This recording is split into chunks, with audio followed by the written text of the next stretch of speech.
Hi, this is Damien Marie AtHope, and I am an Axiological Atheist. And I'm here with an exciting guest. Let's go ahead and tell us your name, what kind of atheist you are. My name is Avinu. I consider myself a real storytelling filmmaker, an independent documentary filmmaker, and I am recently, as of about a week and a half ago, out as a non-believer. Something I've been struggling with for 2 years, and I'd say I really started going hard down that path about 9 months ago. Wow, that's a pretty amazing thing. I know that the feeling I had when I first in college became an atheist was like I needed to remove my entire brain and then look for a new one. I wasn't even sure what I needed to put back in. Right. I just knew that old religious stuff had to come out. Yeah. So can you explain how your feeling was?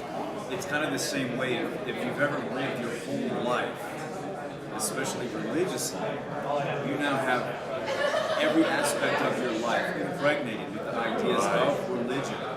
And when you start arriving at the point that maybe what gave cause to my beliefs in all these different areas isn't true, it is life, you have to start dumping out of your head. And then you feel this void that now needs to be populated, repopulated, rearranged, you got to re-rationalize everything.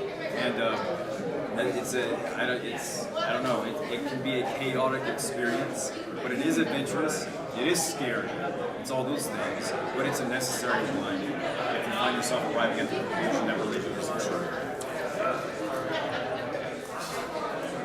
Sorry, people. I'm afraid someone's going to knock the camera over. I think I'm going to hold on 1 second. I think I'm going to do this. There we go. Solve that problem. Alrighty. So, what really interests me is what the feeling is for a person is the feeling for me, uncertainty that I can even trust my own mind. That's how I felt, because I realized, wait a minute, I had believed this stuff started. Something is really wrong with how I think. I really profoundly understood it. And so, once I understood that, it made me realize I actually need to make sure everything is clean. So it reminds me of kind of like the rationalist, Reese Descartes, where he says you basically remove everything and you try to build it up. That's where I came to the same conclusion. That everything needed to be removed because I wasn't sure what was both good, evil, or toxic. Lay it all on the table and kind of reanalyze. Is this about belief? Just like I had a bunch of, when I became an atheist, a bunch of friends tell me, well, you can't believe in ghosts or heaven or hell or anything. And I'm like, well, I don't know that. Right. So I wasn't sure. And I certainly, this was so hard for some of the atheists around me to understand is, I don't trust atheists. I didn't then, now I do. I didn't trust atheists. Because how the fuck did I know that the atheists would tell the truth? I mean, I have been lied to by every single trustable person, who of course I thought was trustable, in my life. How the hell would I trust strangers? It didn't make it for me easier to have atheists say they believe things, or they thought things, or that they say they know science. I didn't know science. I almost know science. In fact, I was raised in a cult, and so my experience would be different. Did you say how you were raised? In and out of various different churches, Protestant churches, some Catholic. So it was Christian Always Christian. Well, because some people do Christian, and like I knew one guy, his family was Christian, Jehovah's Witness, and then he ended up becoming Muslim, which I thought was interesting. Yeah. I've had a lot of Muslim friends, but they were the very benign Muslims. They weren't very out there with it. Yeah, I'm mostly Christian. Yeah. So then, when you, I know that for me personally, when I came out, it wasn't like something that I just had to do. It was that I realized I'm going to now have to tell my family, and that I had a large fear that my family was going to completely disown me, because they are really, and still are, in a sense, fanatical Christians. Yeah, my experience isn't that volatile. I was deeply concerned about that, but the day I came out was actually in the airing of one of my documentaries for everybody to see. And I had a conversation with my mother that evening, and thankfully she listened and she is trying to understand. She did not say goodbye to our relationship, which doesn't unfortunately happen to some of us who come from a religious, especially a strong religious background. And then we say we're kind of not into this at all. Some people do get disowned and their families renounce them. It's very unfortunate. I'm lucky to not have that experience with my blood family. So you say blood family.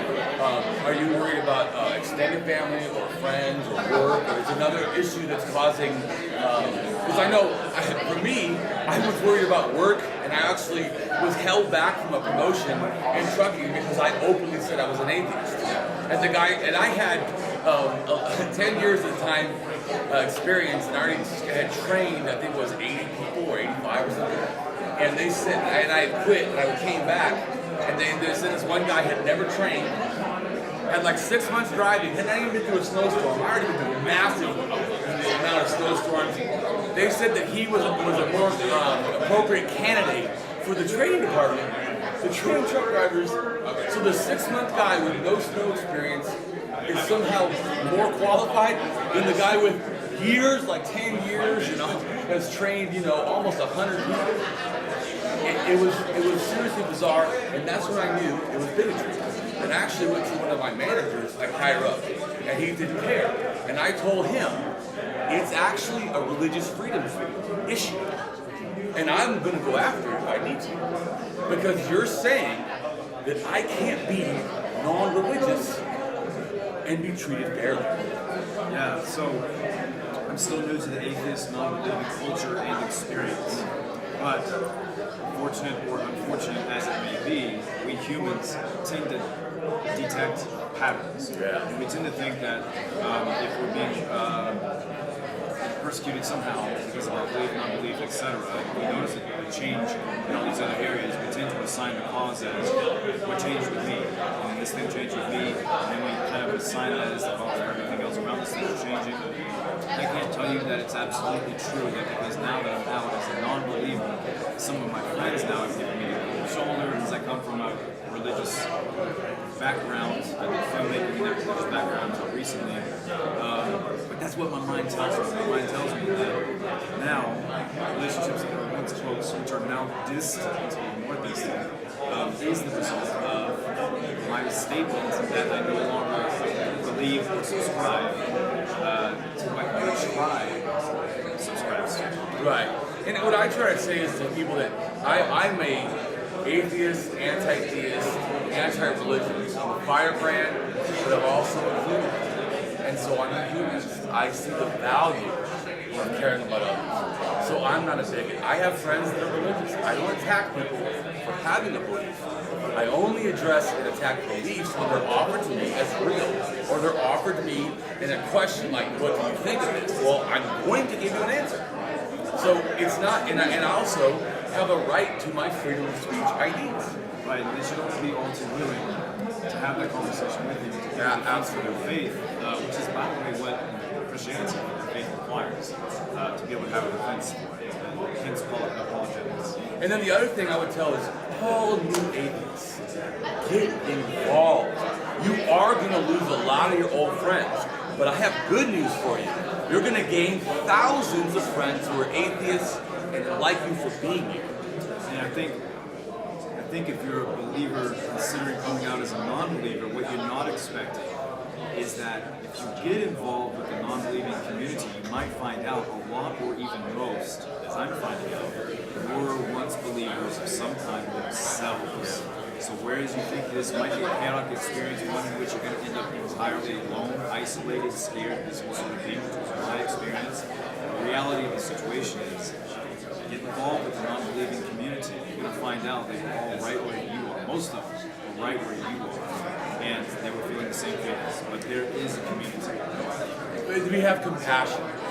I always try to tell people that we rise by helping each other. This mentality that we have to somehow do it all on our own is ridiculous. But the thought is, if you can't do it without God, you are doing it alone. So that's still religious thinking.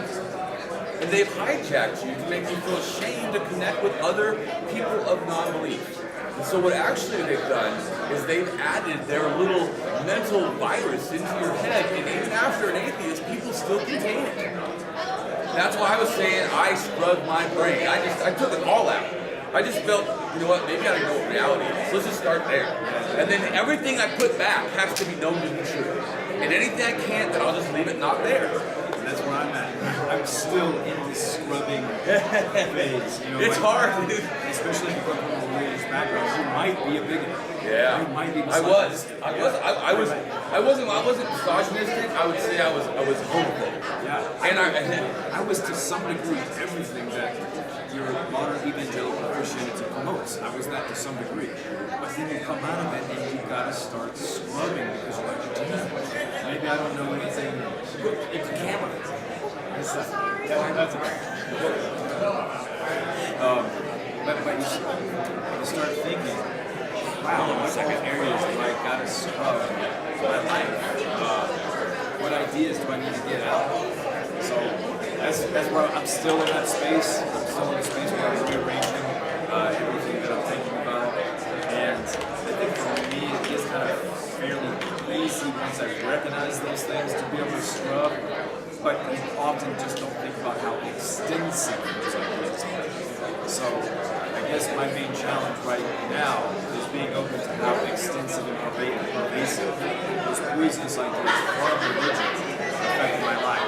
You gotta keep going until you really confidently scrub those. Yeah. Otherwise, you might start on a false platform. well, and you do. You will. In other words, okay, so that's part of, to me, the problem. The mental virus of religion, it's so toxic. It's like, think of this. How much water do you need to dilute urine so you can drink it? I mean, there's a certain portion where it would almost be diluted so much, but to me, you know it's there, and it's still, what if it had a virus? What part per million of AIDS would you drink? Right? I mean, so, well, you have to think about it that way because as a former believer, when you first become an atheist, you don't know what's bad because you still have the mindset, the morality, the values of a religionist. And so you're not good at assessing what's even good sometimes. Right, yeah, you gotta recalibrate. Yeah, right, that's what I'm saying. So one of the biggest and most hardest thing I feel, at least from my perspective, for me and other people, for what it seems like, self-compassion is one of the hardest things.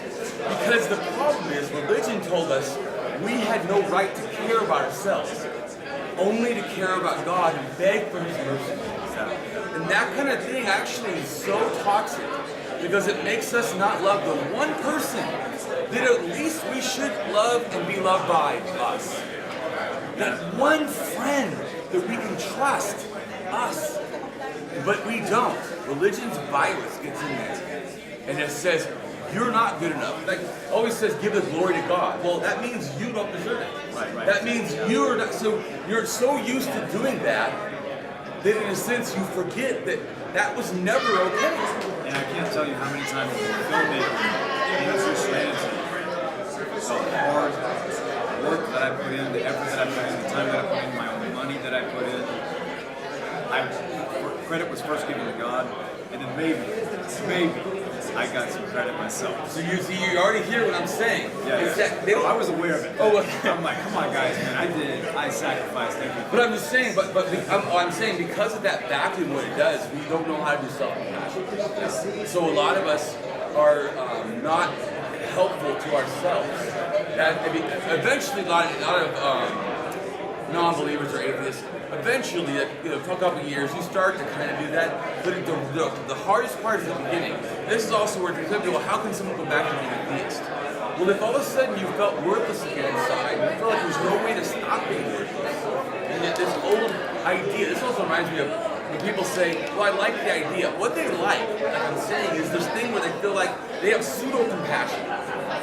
So they feel like they can only get compassion for themselves if God will do it. Not realizing there is no God, they're doing it to themselves anyways. Right, yeah. But they're not even giving themselves credit for the work that they're doing. It's an interesting psychological phenomenon of behavior. Exactly. Where they don't realize they are stuck in that loop. Exactly. And all you gotta do is make it make sense and stop pretending. Just take out one element. It's just as true, it's just as real. Right. But all you gotta do is take out that one element. Yeah, and I think a lot of people are broken. When you're talking about self-compassion, right? We're taught to be broken in the religious communities. Right, So we're taught you're born broken. Yeah. So you're born wrong. In other words, there was never a place in your life where you were ever right. And you were constantly begging for the hope that God wouldn't shove it yourself. Absolutely. And if that's what you believe about yourself, you will come to absolutely rely and even beg this invisible God for any kind of credibility you might want to feel about yourself. Exactly. But no matter what, if you do feel broken, you always feel beholden to the system or institution which offers you healing, reward, eternity in heaven, not to suffer hell, that whole sort of thing. So, and that creates a cycle of culture in which a lot of people unfortunately never find escape from. So, I was victim to that. I think we can call it being a victim. And you really just get stuck in this matrix where you've got to have somebody help wake you up unless you're just a very strong critical thinker of yourself at some point in time. And that's where it comes back to other compassion. Now, this is something religion kind of teaches, although it doesn't ever let you to feel good about doing that compassion to others, because it still says it's God that did it. So not only have they removed your right to self-compassion, they've even removed your joy of giving compassion to others. And what's crazy, then they say that God's love. Anything that takes away your own self-love, it takes away your ability to love others, in a sense where it's you doing it. That's not love. Yeah, I find that as very disingenuous, very inauthentic. When Christians do something good because God told them to do it. What about the thing you're doing good for somebody? Isn't there an expectation that they want to know that there's some point of view that's actually coming out of your own kindness, out of your own concern? And I do believe that's there with a lot of religious people. They see the value in forming those relationships and having that kind of connectivity with people that they help. Only they're so brainwashed to think it's not me compelling myself to do this, it's a higher God, it's a tenet, it's an oath, it's a credence, it's something else that's governing my behavior, and I ought to do it just because. And then you go do it. Just remove it. And then do it. See how you feel. Notice, you don't have to have a God telling you to do it, because God didn't tell you to do it in the first place. And just think there's not enough extra love or extra care in the world that we can waste it on fantasy. When real humans in the real world, in the here and now, need it so badly. Yeah, absolutely agree. Absolutely agree. We can talk all the good that religion does for the world, and that's fine. Now imagine if we took all the bad that gets introduced into the world. Just take that out, take the inauthentic experiences, all that stuff. You still do all the same stuff, you can still help humanity. How much better would we be? We just erased one part of fantasy, forward together as humans, for humans, by humans. Let's create slogans. Yeah. You know what I'm talking about? Well, definitely. And so the point is, why I wanted to talk with you is I want to, number one, show that you do not need to feel alone as a new atheist. You do not need to feel that you have to have all the answers as a new atheist. You won't. That's okay. And you don't even have to trust everybody. That's also okay. This is not a dogma. We're not forcing nobody. We're trying to make, at least me, I want you to reason. I know once you offer a true idea to a mind and you allow it to reason and you give it the power to think by helping them, by giving the information, by being patient and willing to answer questions like I know you and me both do. That's when it allows a mind to truly start to entertain the idea in a new way. And the other thing I really feel that we have to stop, you may not know this, but I know this, that there's a lot of atheists that don't believe we can get to peace, that somehow they can't be got to. It's total nonsense. That's, in a sense, I feel like that's the virus of religion still talking, saying that we can't help each other, only God can help us. It's that same, they don't know that's what it is, I think, but it's that similar kind of fucked up thinking. Yes, we can help. Who else is going to do it? Who the fuck? There's no one coming to save us.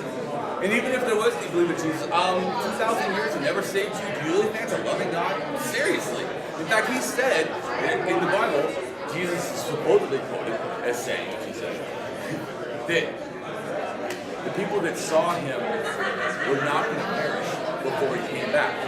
So in a sense, you guys are waiting on a thing that never happened, and if you listen to the Bible, it won't ever happen. That's what has happened. Jesus been coming in 2000 years. So anyways, I think that, do you have anything else you want to share? If you're thinking about coming out as a non-believer, or you want to know more about what the non-believing experience is like, reach out of your own religious community and see what the other side is like. That helped me.